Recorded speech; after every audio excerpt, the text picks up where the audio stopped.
Hey everyone, welcome back to my channel. My name is Emily and today I'd like to share with you all my latest commission, which was the accessories for Deku from My Hero Academia. Specifically, my client, which is named Kenshiro Kos, which you can check out on Facebook. No, not Facebook, Instagram. One in the same. So yes, you could go check them out on their Instagram page. They do a lot of wig styling. So yeah, lots of cool stuff. I also had initially made a full Deku suit, and they eventually came back to me and asked me to do the accessories. So specifically, the pieces that were commissioned were the leg pieces, the gloves, including specifically the Air Force gloves, and the shoe armor. So they also specifically asked that I use the patterns from I Would Cosplay because they liked those results. So honestly, that made the whole process really fast because the patterns were already made. They just needed to be slightly adjusted. And then I Would Cosplay has full video tutorials for each one of those pieces, which made it, again, super easy. They're very clear and, well, easy to follow. So the whole process was pretty chill. It was fun. It was actually kind of fun for once, not very stressful. So yeah, so if we start going over our pieces here, we're gonna start with the leg pieces. I ended up using 4-way stretch knit to get the full-blown stretch that would allow me to insert the padding at the calves. So just like the original pattern, it was an underfoot piece and a shaped foam piece at the thighs. So it's important to get the right sizing here for that piece specifically because there's very minimal stretch at the thigh foam piece. Once you have the leg pieces on, Shiro will simply need to apply the knee pads on top. I took some artistic liberty here and opted for a black pleather on matte fabric. I just thought it looked really cool and neat and unique. I've also went ahead and attached four gold buttons at the knee pad for a little more visual interest. I did see it on certain image references that Deku has them like that, and others he didn't. So I thought it was kind of neat, and there's gold buttons on other pieces of his armor, so I find that it works out better that way. But yeah, so the knee pads simply attach at the back with some Velcro.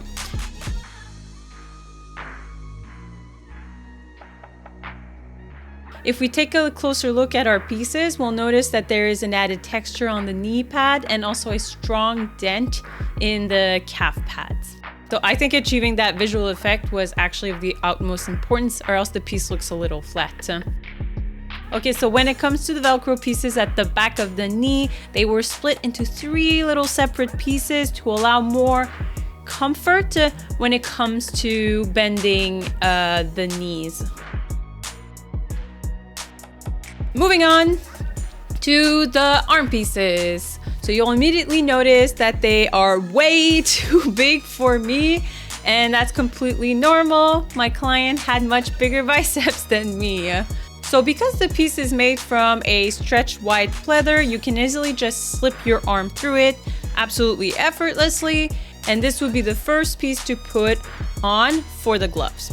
The arm piece sports 2 golden buttons each, which again is only on some of the reference images for Deku, but I think helps tie the whole look together. So I decided to put them in. Next, you'd want to slip the cuff piece, followed by the gloves.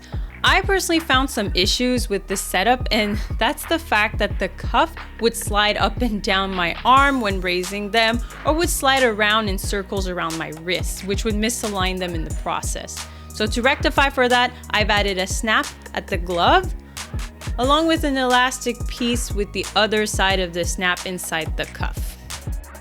So you can snap them together before putting on both pieces. This allows for the cuff to move around minimally and prevents them from completely falling down when raising up your arms.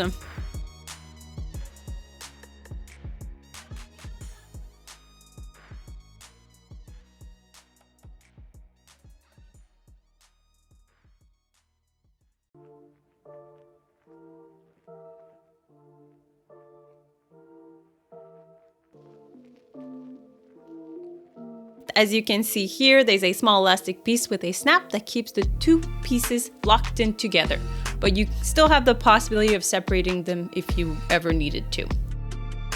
Honestly, I'm pretty happy with the finishing of the two pieces. I mainly followed Lawrence's tutorials to achieve this.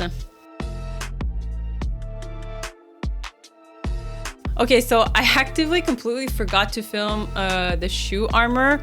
So all I have are some pictures of the finished product. They are primarily built according to Lawrence's tutorial, but I did have to make a few adjustments given that I don't have the base shoe to work with.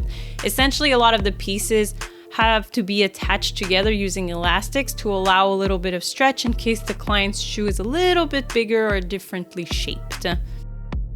The shoe I used to model the armor is very close in style and size, but the elastic will allow a little bit of buffer essentially. But yeah, that's pretty much the last commission I made. I still have a few coming up in the next few months. I recently finished another one, which I would like to share the results with you guys eventually. But overall, I'm gonna stop taking in commissions because I might be moving, but more importantly, I'm moving on with my career. So I'm gonna be working full-time somewhere else. So I'm mostly gonna be focusing on that and my side business, which is Needle Workshop, which I'm sure you've seen my face on many of the videos there. So yeah, but I'm still gonna be doing some personal projects, some personal stuff. So I'll definitely try to keep up putting some videos out just because I enjoy doing it. But it's gonna be fun for once to be working on something for myself, like a costume for myself that's not for Needle Workshop.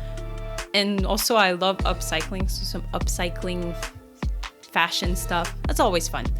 But yeah, so that wraps up today's video. I hope you enjoyed it. If you like it, give it a thumbs up and subscribe. Why not? You don't have to. It's fine. This is just for funsies. And yeah, so bye-bye guys. Ta-ta.